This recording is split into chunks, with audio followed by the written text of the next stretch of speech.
فرزند زہرا یہ حالات برے ہیں۔ کاشانۂ بصیرت ویب سائٹ، واٹس ایپ اور یوٹیوب چینل پر مشتمل ایک ایسا مکمل پلیٹ فارم جس پر محروم بصارت کے لیے بالخصوص اور تمام افراد کے لیے بالعموم سینکڑوں کی تعداد میں مستند اسلامی کتب دستیاب ہیں۔ لہذا گزارش ہے کہ آپ اپنی ذمہ داری نبھاتے ہوئے کاشانۂ بصیرت کی ویب سائٹ کو وزٹ، واٹس ایپ چینل کو فالو اور یوٹیوب چینل کو سبسکرائب کرنے کے ساتھ ساتھ بیل آئیکن کو پریس کیجئے تاکہ آپ علم کے حصول کے ساتھ ساتھ مذہب اہل بیت کی اشاعت میں بھی اہم کردار ادا کرتے رہیں۔ کاشانۂ بصیرت۔ حالات برے ہیں۔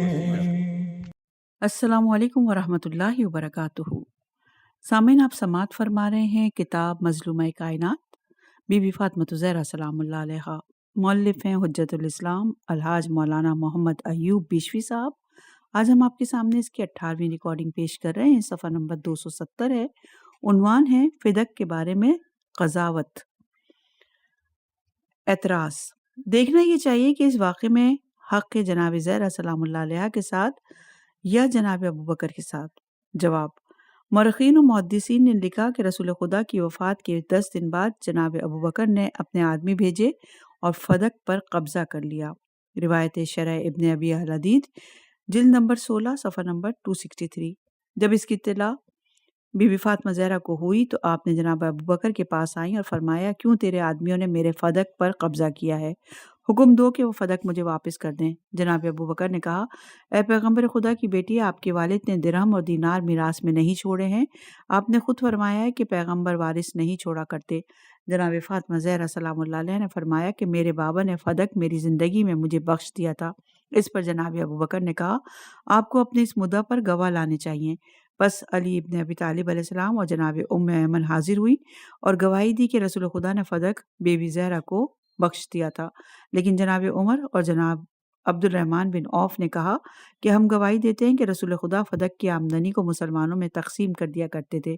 پس ابوبکر نے کہا، اے رسول خدا کی بیٹی، تم سچ کہتی ہو اور علی علیہ السلام اور ایمن بھی سچ کہتے ہیں اور عمر اور عبد الرحمن بھی سچ کہتے ہیں، اس واسطے کہ آپ کا سرمایہ آپ کے والد کا تھا۔ رسول خدا صلی اللہ علیہ وسلم آپ کا خرچہ فدق کی آمدنی سے دیا کرتے تھے اور باقی کو تقسیم کر دیتے تھے اور راہ خدا میں صرف کیا کرتے تھے۔ یہ روایت شرح ابن ابی الحدید جلد نمبر 16 صفحہ نمبر 216۔ بلازری لکھتے ہیں کہ جناب فاطمہ زہرا سلام اللہ علیہ جناب ابوبکر کے پاس گئیں اور فرمایا کہ فدق میرے والد نے میرے سپرد کیا تھا، وہ کیوں لیا گیا؟ جناب ابوبکر نے گواہوں کا مطالبہ کیا۔ پس علی ابن ابی طالب اور جناب ایمن حاضر ہوئے اور گواہی دی۔ ابوبکر نے کہا، تمہارے گواہوں کا نصاب ناقص ہے، چاہیے کہ 2 مرد گواہی دیں یا 1 مرد اور 2 عورتیں گواہی دیں۔ یہ روایت فتول بلدان صفحہ نمبر 44۔ حضرت علی ابن ابی طالب فرماتے ہیں کہ فاطمہ سلام اللہ علیہ ابوبکر کے پاس گئیں اور فرمایا، میرے والد نے فدق میرے سپرد کیا تھا۔ علی علیہ السلام اور ایمن نے گواہی بھی دی، تم کیوں مجھے میرے حق سے محروم کرتے ہو؟ ابوبکر نے کہا، آپ سوائے حق کے اور کچھ نہیں فرماتے، فدق آپ کو دیتا ہوں۔ پس فدق کو جناب فاطمہ زہرا سلام اللہ علیہ کے لیے تحریر کر دیا اور قبالہ آپ کے ہاتھ میں دے دیا۔ جناب فاطمہ نے وہ خط لیا اور باہر آ گئی۔ راستے میں جناب عمر نے آپ کو دیکھا اور پوچھا، کہاں سے آ رہی ہیں؟ آپ نے فرمایا، ابوبکر کے پاس سے آ رہی ہوں، اور میں نے کہا کہ میرے والد نے فدق مجھے بخشا تھا اور ایمن نے گواہی بھی دی، لہٰذا انہوں نے فدق مجھے واپس کر دیا، اور یہ اس کی تحریر ہے۔ جناب عمر نے وہ تحریر لی اور جناب ابوبکر کے پاس آیا اور کہا، تم نے فدق تحریر کر کے فاطمہ سلام اللہ علیہ کو واپس کر دیا؟ انہوں نے کہا، ہاں۔ جناب عمر نے کہا، علی علیہ السلام نے اپنے نفع کے لیے گواہی دی ہے اور ایمن ایک عورت ہے۔ اس کے بعد اس تحریر کو پھاڑ ڈالا۔ یہ روایت شرح ابن ابی الحدید جلد نمبر 16 صفحہ نمبر 274۔ جناب فاطمہ سلام اللہ علیہ نے ابوبکر سے کہا، ایمن گواہی دیتی ہیں کہ رسول خدا نے فدق مجھے بخش دیا۔ ابوبکر نے کہا، اے دختر رسول، خدا کی قسم میرے نزدیک رسول خدا سے زیادہ محبوب کوئی بھی نہیں۔ جب آپ وفات پا گئے تو میرا دل چاہتا تھا کہ آسمان زمین پر گر پڑے۔ خدا کی قسم، عائشہ فقیر ہو تو بہتر ہے، تم محتاج ہو۔ کیا آپ خیال کرتی ہیں کہ میں سرخ و سفید کا حق تو ادا کرتا ہوں لیکن آپ کو آپ کے حق سے محروم کرتا ہوں؟ فدق پیغمبر خدا کا شخصی مال نہ تھا بلکہ مسلمانوں کا عمومی مال تھا۔ آپ کے والد اس کی آمدنی سے فوج تیار کرتے تھے اور خدا کی راہ میں خرچ کرتے تھے۔ جب آپ دنیا سے چلے گئے تو اس کی طویلت یعنی اس کی سرپرستی میرے ہاتھ میں آ گئی۔ یہ روایت ہے شرح ابن ابی الحدید جلد نمبر 16 صفحہ نمبر 214۔ اس قسم کی گفتگو جب جناب فاطمہ سلام اللہ علیہ اور جناب ابو بکر کے درمیان ہوئی، لیکن جناب ابو بکر نے جناب فاطمہ کی بات تسلیم نہیں کی اور جناب زہرا کو ان کے حق سے محروم کر دیا۔ اہل علم و دانش اور منصف مزاج لوگوں پر مخفی نہیں کہ جناب ابو بکر کا عمل اور کردار قضاوت اور شہادت کے قوانین کے خلاف تھا، اور آپ پر کئی جہات سے اعتراض وارد کیے جا سکتے ہیں۔ پہلا اعتراض صفحہ نمبر 272۔ فدق جناب فاطمہ زہرا سلام اللہ علیہ کے قبضے میں تھا، تصرف میں تھا۔ اس میں آپ سے گواہوں کا مطالبہ شریعت اسلامی کے قانون کے خلاف تھا۔ اس قسم کے موضوع میں جس کے قبضے میں مال ہو، اس کا قول بغیر کسی گواہ اور گواہی کے قبول کرنا ہوتا ہے۔ امام بی بی فاطمہ زہرا سلام اللہ علیہ فدق پر قابض تھیں، یہ کئی طریقے سے ثابت کیا جا سکتا ہے۔ نمبر 1، جیسا کہ پہلے بیان کیا جا چکا کہ ابو سعید خضری، عطیہ اور کئی دوسرے افراد نے گواہی دی کہ رسول خدا نے اس آیت کے مطابق وَآتَى ذِي الْقُرْبَى حَقَّهُ فدق جناب فاطمہ زہرا کو دے دیا تھا۔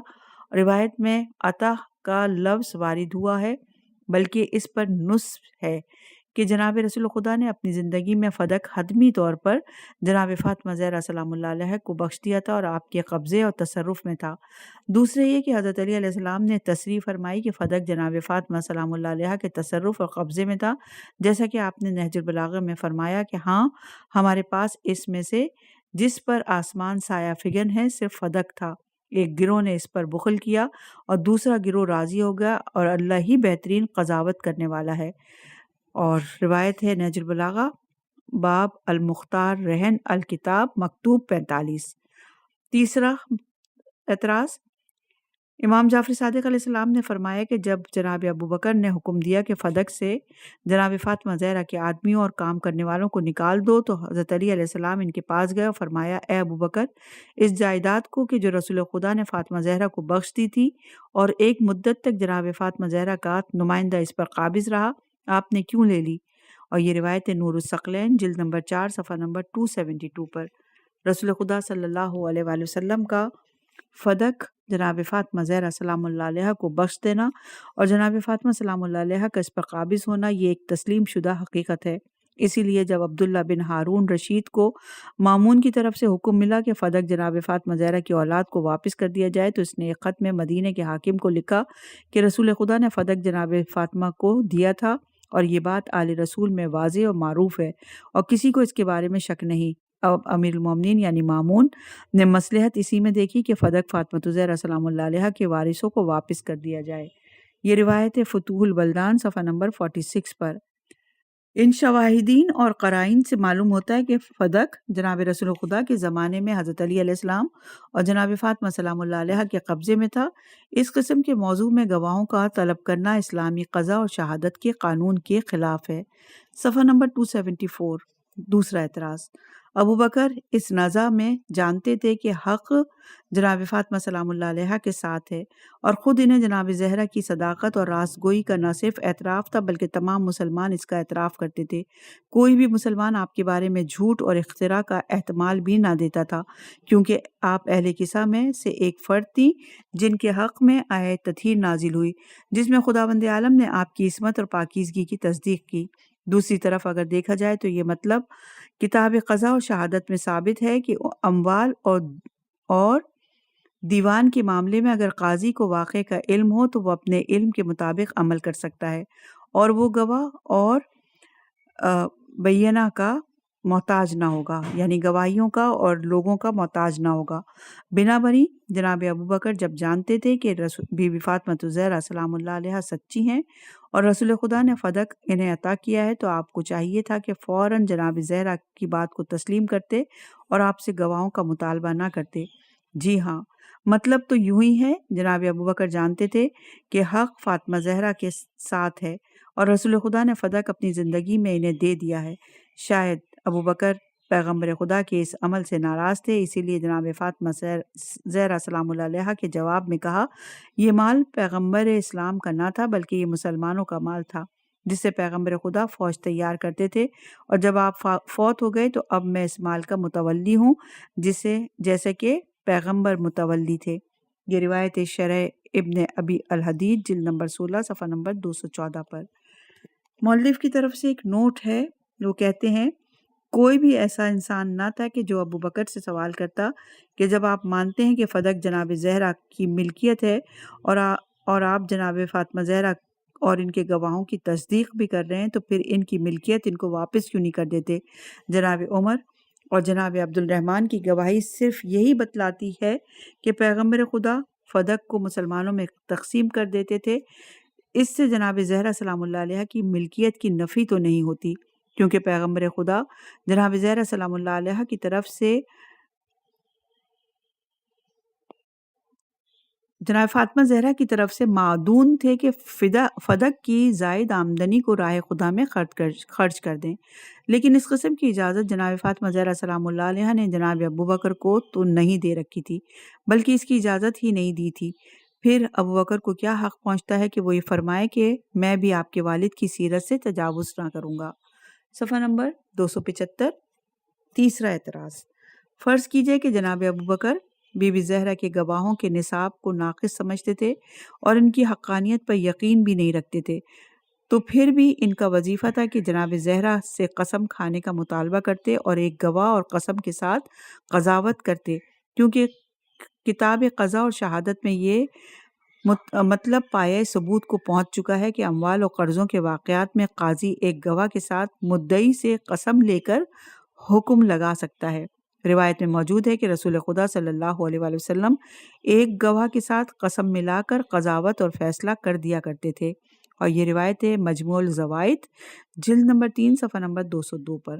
صفحہ نمبر 275 اور چوتھا اعتراض، اگر ہم ان سابقہ تمام اعتراضات سے صرف نظر کر لیں تو اس نزاع میں جناب فاطمہ زہرا سلام اللہ علیہ مدعی تھی، رسول خدا نے فدق انہیں بخش دیا تھا اور جناب ابو بکر منکر تھے، اور کتب فقہ میں یہ مطلب مسلم اور واضح ہے کہ اگر مدعی کا ثبوت ناقص ہو تو قاضی کے لیے ضروری ہو جاتا ہے کہ مدعی کو اطلاع دے کہ تمہارا گواہ ناقص ہے اور تمہیں حق پہنچتا ہے کہ تم منکر سے قسم اٹھانے کا مطالبہ کرو۔ لہٰذا جناب ابو بکر پر لازم تھا کہ جناب زہرا سلام اللہ کو کہہ دیتے کہ آپ کے گواہ ناقص ہیں، اگر آپ چاہیں تو چونکہ میں منکر ہوں اور آپ مجھ سے قسم اٹھوا سکتی ہیں، لیکن جناب ابو بکر نے قضاوت کے اس قانون کو بھی نظر انداز کیا اور صرف گواہ کے ناقص ہونے کے اعادہ کو نزاع کے خاتمے کا اعلان کر کے رد کر دیا۔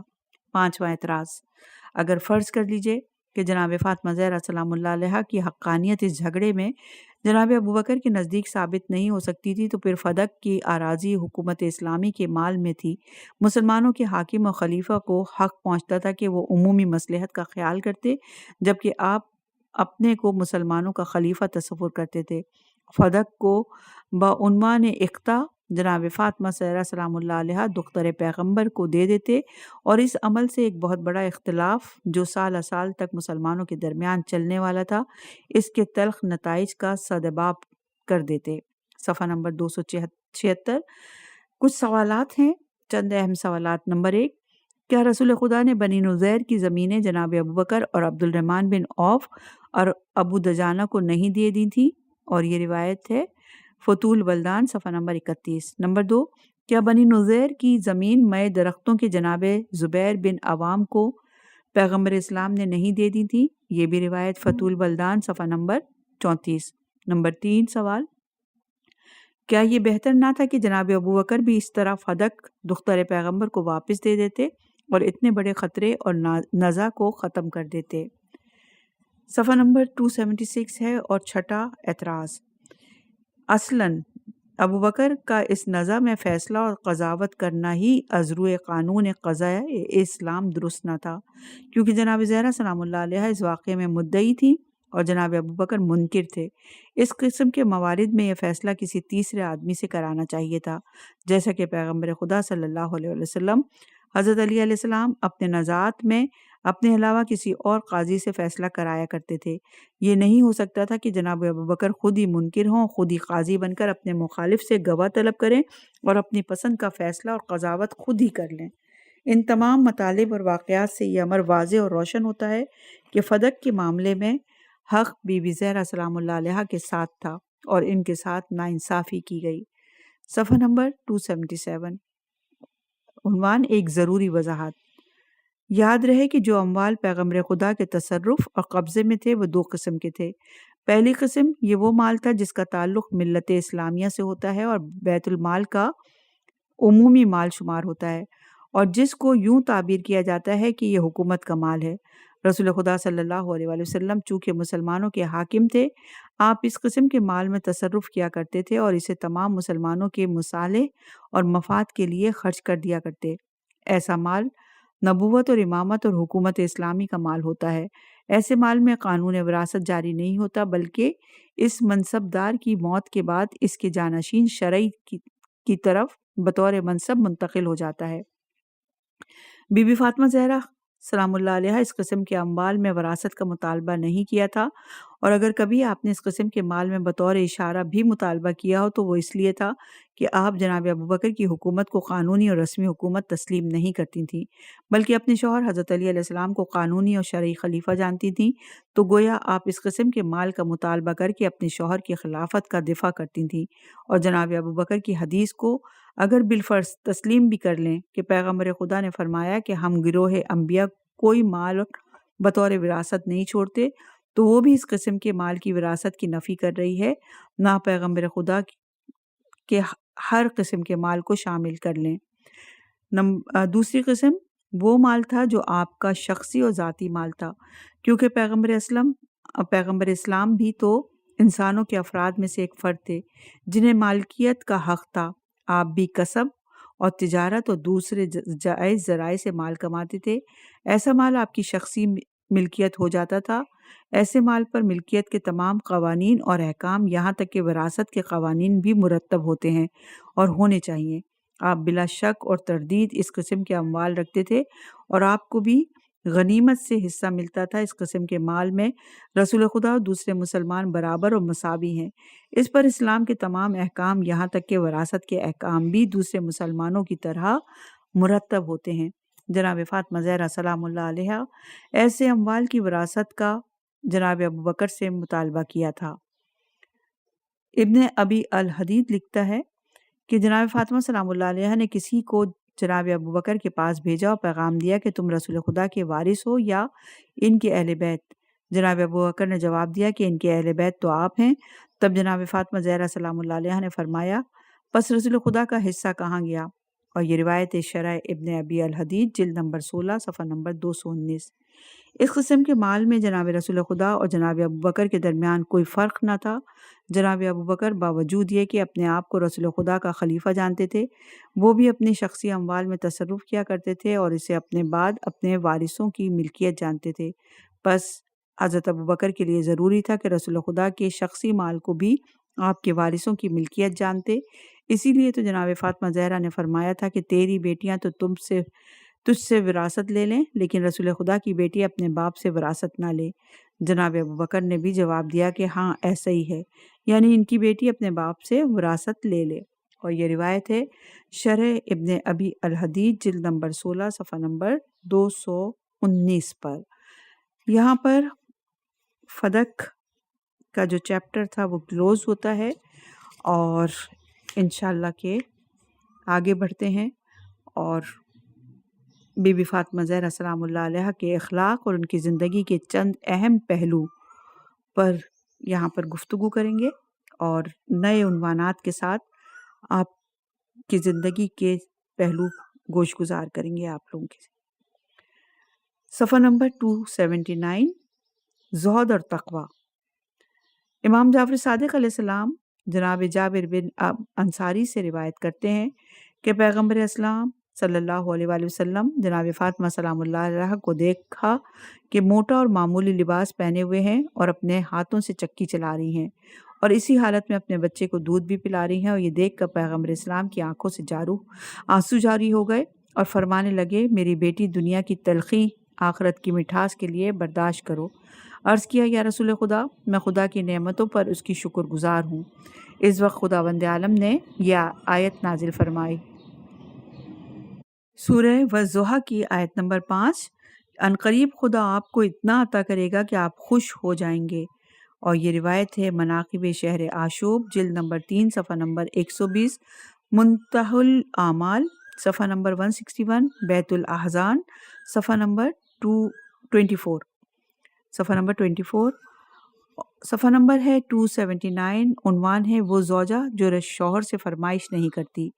امام محمد باقر علیہ السلام نے فرمایا، جناب فاطمہ زہرا سلام اللہ علیہا کے لیے یہ عہد کیا گیا تھا کہ گھر کے کام، آٹا گوندنا، روٹی پکانا اور جھاڑو دینا، یہ سب وہ انجام دیں گی۔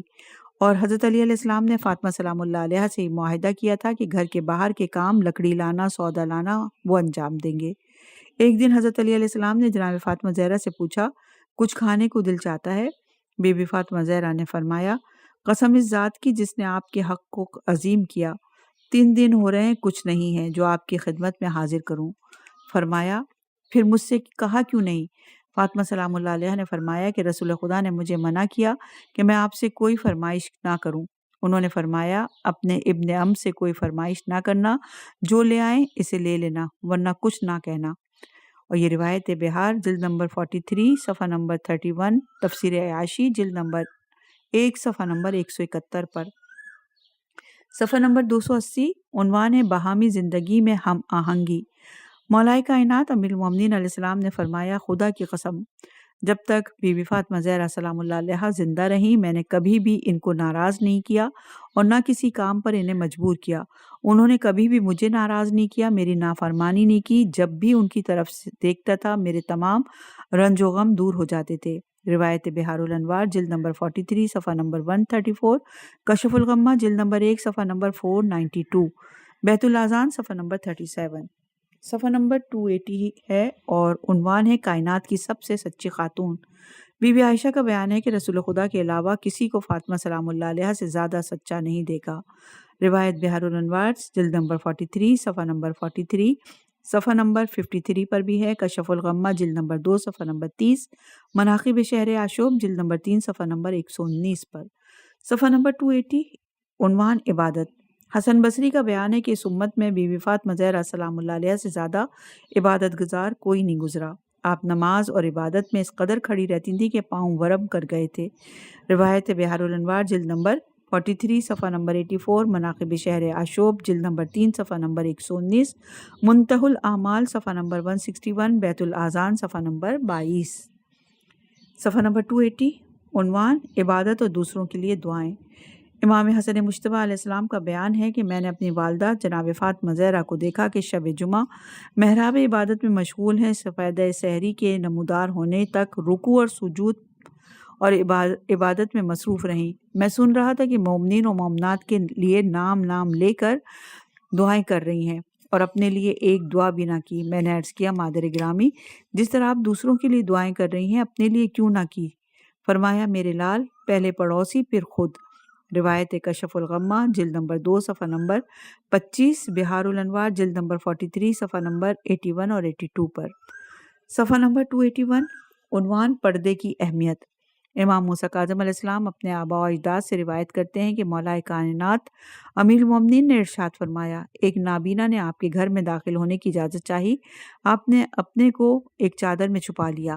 رسول خدا نے ان سے فرمایا، تم نے اپنے آپ کو اس حد تک کیوں چھپا لیا؟ در حالانکہ یہ تو نابینا ہے اور تمہیں نہیں دیکھ سکتا۔ عرض کیا، اگر وہ مجھے نہیں دیکھ رہا تو میں تو اسے دیکھ رہی ہوں، اس کی ناک تو صحیح و سالم ہے، وہ میری خوشبو تو سونگھ سکتا ہے۔ رسول خدا نے فرمایا، میں گواہی دیتا ہوں تم میرے جسم کا حصہ ہو۔ روایت بہار الانوار جلد نمبر 43 صفحہ نمبر 91 اور ریاحین شرعیہ جلد نمبر 1 صفحہ نمبر 216، منتہی الاعمال صفحہ نمبر 161 اور 162۔ صفحہ نمبر 281، عنوان عفت اور اجنبی لوگوں سے دوری۔ اس سوال کے جواب میں کہ عورتوں کے لیے سب سے بہترین چیز کیا ہے، جناب فاطمہ زہرا نے ارشاد فرمایا، عورتوں کے لیے سب سے بہترین چیز یہ ہے کہ مرد ان کو نہ دیکھیں اور وہ مردوں کو نہ دیکھیں۔ روایت کشف الغمہ جلد نمبر 2 صفحہ نمبر 23 اور 24، مناقب شہر عاشوب جلد نمبر 3 صفحہ نمبر 199، منتہی الاعمال صفحہ نمبر 161۔ پیغمبر خدا صلی اللہ علیہ وآلہ وسلم نے اپنے اصحاب سے دریافت فرمایا کہ کون سا وقت ہے جب عورت خدا کے سب سے زیادہ نزدیک ہوتی ہے؟ جناب فاطمہ زہرا سلام اللہ علیہ نے فرمایا، عورت اس وقت اپنے خدا کے سب سے زیادہ نزدیک و مقرب ہوتی ہے جب وہ اپنے گھر میں موجود رہے۔ پیغمبر اسلام نے جناب فاطمہ کا جواب سنا تو ارشاد فرمایا، فاطمہ میرے بدن کا حصہ ہے۔ روایت بہار الانوار جلد نمبر 43 صفحہ نمبر 92، منتہی الاعمال صفحہ نمبر 126۔ یہ بات واضح رہے کہ عورتوں کا گھر سے نکلنا اگر کسی حرام کام کا سبب نہیں تو گھر سے نکلنا حرام نہیں، بلکہ بعض اہم امور کی انجام دہی کے لیے گھر سے نکلنا ضروری ہے، جیسے حج وغیرہ۔ اس روایت کا مقصد یہ ہے کہ عورتوں کو بلا سبب گھر سے باہر نہیں نکلنا چاہیے اور خواہ مخواہ مردوں کی نگاہوں کے سامنے نہیں آنا چاہیے۔ صفحہ نمبر 282، عنوان گھر کی خادمہ کے ساتھ کام کی تقسیم۔ سلمان فارسی کا بیان ہے کہ فاطمہ سلام اللہ علیہ بیٹھی تھیں، اپنے ہاتھ سے چکی چلا رہی تھی اور جو پیس رہی تھیں۔ ہاتھوں کے زخمی ہونے کی بنا پر چکی کا دستہ خون ہو رہا تھا۔ اس وقت امام حسین علیہ السلام کم سن تھے، ایک گوشے میں بھوک سے رو رہے تھے۔ میں نے عرض کیا، اے بنت رسول، آپ کا ہاتھ زخمی ہے۔ جناب فضہ بہت ہی پرہیزگار خاتون تھی اور خاتون جنت بی بی فاطمہ زہرا سلام اللہ علیہ کی خادمہ تھی۔ یہ بات بھی قابل توجہ ہے کہ خود فاطمہ زہرا سلام اللہ علیہ یہ روایت بیان کی ہے کہ ازواجی زندگی کے ابتدائی چند سال سختیوں میں گزرے ہیں۔ روایت بہار الانوار جلد نمبر 43 صفحہ نمبر 88۔ لیکن جس وقت سے پیغمبر اسلام نے ان کو فدق کی جائیداد عطا کی تھی، اس کے بعد سے ان کی حالت بہتر ہو گئی تھی۔ یہ روایت بھی ملتی ہے کہ پیغمبر اسلام نے ان کو ایک کنیز دی تھی جس کا نام فضہ تھا۔ مناقب شہر عاشوب جلد نمبر 3 صفحہ نمبر 120 پر سلمان فارسی کہتے ہیں کہ میں نے کہا کہ فضہ موجود ہیں، وہ کام کر دیں گی۔ فرمایا، رسول خدا نے مجھے نصیحت فرمائی کہ ایک روز فضہ کام کریں گی اور ایک روز میں۔ کل فضہ کی باری تھی، آج میری باری ہے۔ روایت بہار الانوار جلد نمبر 43 صفحہ نمبر 28، بیت الاذان صفحہ نمبر 60، صفحہ نمبر 20، صفحہ نمبر 282، عنوان زینت سے کنارہ کشی۔ امام زین العابدین علیہ السلام نے ارشاد فرمایا، اسماء بنت امیس نے مجھ سے بیان کیا کہ میں آپ کی دادی جناب فاطمہ زہرا سلام اللہ علیہ کی خدمت میں حاضر تھی کہ اتنے میں رسول خدا تشریف لائے۔ اس وقت آپ کے گلے میں سونے کا ایک گلوبند تھا جس کو حضرت علی علیہ السلام نے اس حصے سے خریدا تھا جو انہیں مال غنیمت سے ملا تھا۔ پیغمبر خدا نے فرمایا، کہیں لوگ یہ نہ کہیں کہ محمد کی بیٹی فاطمہ سلام اللہ علیہ جابر بادشاہوں کی طرح لباس پہنتی ہے۔ بی بی فاطمہ زہرا سلام اللہ علیہ نے اس گلوبند کو پارا پارا کر دیا، اس کو فروخت کر دیا اور اس کی قیمت سے غلام خرید کر آزاد کر دیا۔ اس عمل سے رسول خدا بہت خوش ہوئے۔ اور یہ روایت بہار الانوار جلد نمبر 43 صفحہ نمبر 81، عیون اخبار رضا جلد نمبر 2 صفحہ نمبر 45، عنوان ہے صفحہ نمبر ہے 283، عنوان ہے شادی کا نیا جوڑا فقیر کو دے دیا۔ شادی کے موقع پر رسول خدا نے جناب فاطمہ زہرا کو ایک لباس دیا تھا، کیونکہ جو لباس پہنے ہوئے تھیں اس میں پیوند لگے تھے۔ اس موقع پر ایک محتاج ان کے گھر آیا اور پرانے لباس کی درخواست کی۔ جناب فاطمہ زہرا نے چاہا کہ پرانا پیوند لگا ہوا لباس فقیر کو دے دیں، مگر فوراً خیال آیا خدا فرماتا ہے، سورہ آل عمران کی آیت نمبر 92، اس وقت تک تم نیکی کو حاصل نہیں کر سکتے جب تک اپنی محبوب ترین چیز کو خدا کی راہ میں خرچ نہ کرو۔ اس کے بعد اپنا نیا لباس فقیر کو دے دیا۔ اور یہ روایت ہے ریاحین شریعہ جلد نمبر 1 صفحہ نمبر 106، صفحہ نمبر 283، عنوان زہد اور خوف خدا۔ سورہ ہجر کی آیت نمبر 43 اور 44۔ اور دوزخ ان سب کی وعدہ گاہ ہے جس کے 7 دروازے ہیں اور ان میں سے ہر دروازے کا معین حصہ ہے۔ پیغمبر خدا صلی اللہ علیہ وآلہ وسلم بلند آواز سے گریہ کرنے لگے اور جس وقت یہ آیت نازل ہوئی۔ حضرت صلی اللہ علیہ وآلہ وسلم کو روتا دیکھ کر اصحاب بھی رونے لگے، لیکن کسی کو یہ خبر نہیں کہ جبرائیل کیا پیغام لائے۔ پیغمبر اکرم کا رعب و جلال اتنا تھا کہ کسی کی ہمت نہیں ہو رہی تھی کہ وہ رونے کی وجہ دریافت کرتے۔ پیغمبر خدا کی عادت یہ تھی کہ جناب فاطمہ سلام اللہ علیہا کو دیکھتے تو خوشحال ہو جاتے۔ اسی بنا پر جناب سلمان فارسی جناب فاطمہ سلام اللہ علیہا کے گھر گئے تاکہ انہیں واقعہ بتا سکے۔ جب وہاں پہنچے تو دیکھا کہ جناب فاطمہ سلام اللہ علیہا جو پیس رہی ہیں اور اس آیت کی تلاوت کرتی جاتی ہیں، سورہ قصص کی آیت نمبر 60 اور سورہ شورى کی آیت نمبر 36۔ اور جو کچھ اللہ کے پاس ہے وہ بہتر ہے اور زیادہ باقی رہنے والا ہے۔ ایک اونی عبا آپ کے جسم اطہر پر ہے جس میں خرمے کی چھال کے 12 پیوند لگے ہوئے ہیں۔ جناب سلمان نے پیغمبر خدا کی حالت بیان کی اور جبرائیل کی آمد سے مطلع کیا۔ جناب فاطمہ زہرا اٹھی، وہی عبا اوڑی اور روانہ ہو گئی۔ یہ دیکھ کر سلیمان بہت زیادہ متاثر اور غمگین ہوئے اور کہنے لگے، افسوس، قیصر و کسریٰ کی بیٹیاں ریشم اور حریر کے لباس پہنے اور محمد مصطفیٰ کی بیٹی اونی عبا اوڑے جس میں خربے کی چھال کے 12 پیوند لگے ہوئے ہیں۔ صفحہ نمبر 284۔ عنوان: ہم 5 سال سے ایک کھال استعمال کر رہے ہیں۔ جناب فاطمہ سلام اللہ علیہا رسول خدا کی خدمت میں تشریف لائیں، سلام کیا اور عرض کیا، بابا جان، سلمان میرے لباس دیکھ کر تعجب کرتے ہیں۔ قسم ہے اس خدا کی جس نے آپ کو حق کے ساتھ محبوس فرمایا، آج 5 سال ہو رہے ہیں کہ میری اور علی کی ضروریات زندگی میں صرف گوسفند کی ایک کھال ہے۔ دن میں اسی کھال پر اونٹ کو چارہ دیتے ہیں اور رات کو یہی کھال ہمارا بستر ہے، اور کھال کی ایک تکیہ ہے جس میں خرمے کی چھال بھری ہوئی ہے۔ پیغمبر خدا نے ارشاد فرمایا، اے سلمان، میری بیٹی خدا کی طرف سبقت لے جانے والوں میں پیش ہے۔ قرب الاسناد میں بسند معتبر امام محمد باقر علیہ السلام سے روایت کی گئی ہے کہ جناب رسول خدا نے یہ انتظام فرمایا تھا کہ باہر کے کام مثلاً لکڑی لانے امیر المومنین کریں گے، اور پانی اور گھر کے اندر کے کام مثلاً چکی پیسنا، کھانا پکانا، جھاڑو دینا جناب فاطمہ زہرا سلام اللہ علیہا کریں گی۔ صفحہ نمبر 285۔ عنوان: حضور صلی اللہ علیہ وآلہ وسلم کی آنکھوں سے آنسو جاری ہوئے۔ بسند ہائے معتبر روایت کی ہے کہ ایک روز رسول خدا بی بی فاطمہ زہرا کے گھر تشریف لائے اور فاطمہ زہرا سلام اللہ علیہا اونٹ کی کھال کا لباس پہنے اپنے ہاتھ سے چکی پیس رہی تھیں اور 7 فرزند کو دودھ پلا رہی تھیں۔ جب جناب رسول خدا نے فاطمہ زہرا کو اس حال میں دیکھا تو آنسو چشم مبارک سے جاری ہوئے اور فرمایا، اے دختر گرامی، تلخائے دنیا کو حلاوت آخرت کے لیے آج چکھو۔ یہ سن کر جناب سیدہ سلام اللہ علیہا نے کہا، یا رسول اللہ، میں اپنے خدا کی نعمتوں پر حمد کرتی ہوں اور اس کی کرامتوں پر اس کا شکریہ ادا کرتی ہوں۔ اور اس وقت حق تعالیٰ نے یہ آیت نازل فرمائی، والضحیٰ کی آیت نمبر 5۔ حق تعالیٰ بروز قیامت اس قدر عطا کرے گا کہ تو راضی ہو۔ شیخ طوسی نے بسند معتبر امام جعفر صادق علیہ السلام سے روایت کی کہ جناب فاطمہ زہرا ہر ہفتے کی صبح کو حضرت حمزہ اور دیگر شہداء کی قبروں کی زیارت کو جاتی اور وہاں پر استغفار پڑھتی اور دعائیں پڑھتی اور حضرت حمزہ کے لیے استغفار فرماتی۔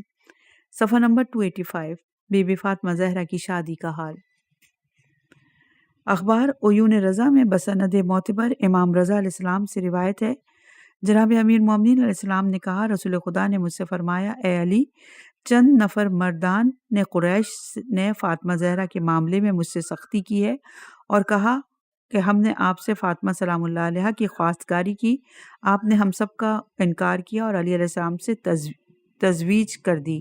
میں نے فرمایا ان سے کہ باخدا میں نے تم کو انکار نہیں کیا اور علی علیہ السلام سے تجویز نہیں کیا، بلکہ خدا نے تم سے انکار کیا اور علی علیہ السلام سے تجویز کر دیا۔ پس جبرائیل مجھ پر نازل ہوئے اور کہا، یا محمد، خداوند جلیل فرماتا ہے کہ اگر میں علی کو پیدا نہ کرتا تو فاطمہ تیری دختر کا ہم نسب اور اس کا شوہر ہوئے زمین پر نہ آدم اور نہ غیر آدم کوئی ہوتا۔ صفحہ نمبر 286۔ عنوان: اگر خدا علی کو پیدا نہ کرتا تو فاطمہ کا ہم نسب کوئی نہ ہوتا۔ شیخ طوسی نے امام جعفر صادق علیہ السلام سے روایت کی کہ اگر حق تعالیٰ جناب امیر المومنین کو جناب فاطمہ زہرا کے لیے پیدا نہ کرتا تو روئے زمین پر اس کا ہم منصب اور مثل اور نظیر نہ تھا۔ اور یہ مضمون بطریق شیعہ و سنی بسند ہائے معتبر متعدد دفعہ وارد ہوا ہے۔ ابن بابوا نے بسند معتبر امام رضا علیہ السلام سے روایت کی ہے، جناب رسول خدا نے فرمایا میں نے علی سے فاطمہ کی تزویج نہیں کی مگر حق تعالیٰ نے مجھے ان کی تزویج کا حکم فرمایا۔ اسی طرح بسند معتبر امام رضا علیہ السلام سے روایت کی ہے کہ جناب رسول خدا نے فرمایا ایک فرشتہ میرے پاس آیا اور کہا اے محمد، حق تعالیٰ آپ کو سلام فرماتا ہے اور ارشاد فرماتا ہے کہ میں نے فاطمہ کا عقد علی کے ساتھ کر دیا ہے، لہٰذا تم بھی فاطمہ کا عقد علی کے ساتھ کر دو۔ اور میں نے درخت طوبہ کو حکم دیا کہ یاقوت و مرجان اس خوشی میں نثار کرے، اور اس شادی سے اہل آسمان بہت خوش ہوئے اور بہت جلد ان سے وہ فرزند متولد ہوں گے جو بہترین جوانان اہل جنت ہوں گے اور ان سے اہل بہشت زینت پائیں گے۔ نمبر 286 عنوان ہے محمود یا سر سائل فرشتے کا آنا۔ بسند ہائے معتبر امام موسیٰ کاظم علیہ السلام سے روایت ہے کہ ایک دن رسول خدا بیٹھے ہوئے تھے، ایک فرشتہ ناگہا حضور اکرم پر نازل ہوا جس کے 24 منہ تھے۔ حضور نے فرمایا اے حبیب بے جبرائیل، ہرگز تم کو میں نے اس صورت میں نہیں دیکھا۔ اس فرشتے نے عرض کی میں جبرائیل نہیں بلکہ محمود ہوں، حق تعالیٰ نے مجھے بھیجا ہے کہ نور کو نور سے پیوند کرو۔ رسول اکرم نے پوچھا کس نور کو کس نور سے؟ فرشتے نے کہا فاطمہ سلام اللہ علیہا کو علی علیہ السلام سے۔ جب فرشتے نے پیٹھ پھیری تو رسول خدا نے دیکھا کہ اس کے دونوں شانوں کے درمیان لکھا ہے محمد رسول اللہ علی ولی اللہ، علی وسی اللہ۔ رسول اللہ نے حضور اکرم نے اس سے فرمایا یہ تیرے دونوں شانوں کے درمیان کب سے لکھا ہوا ہے؟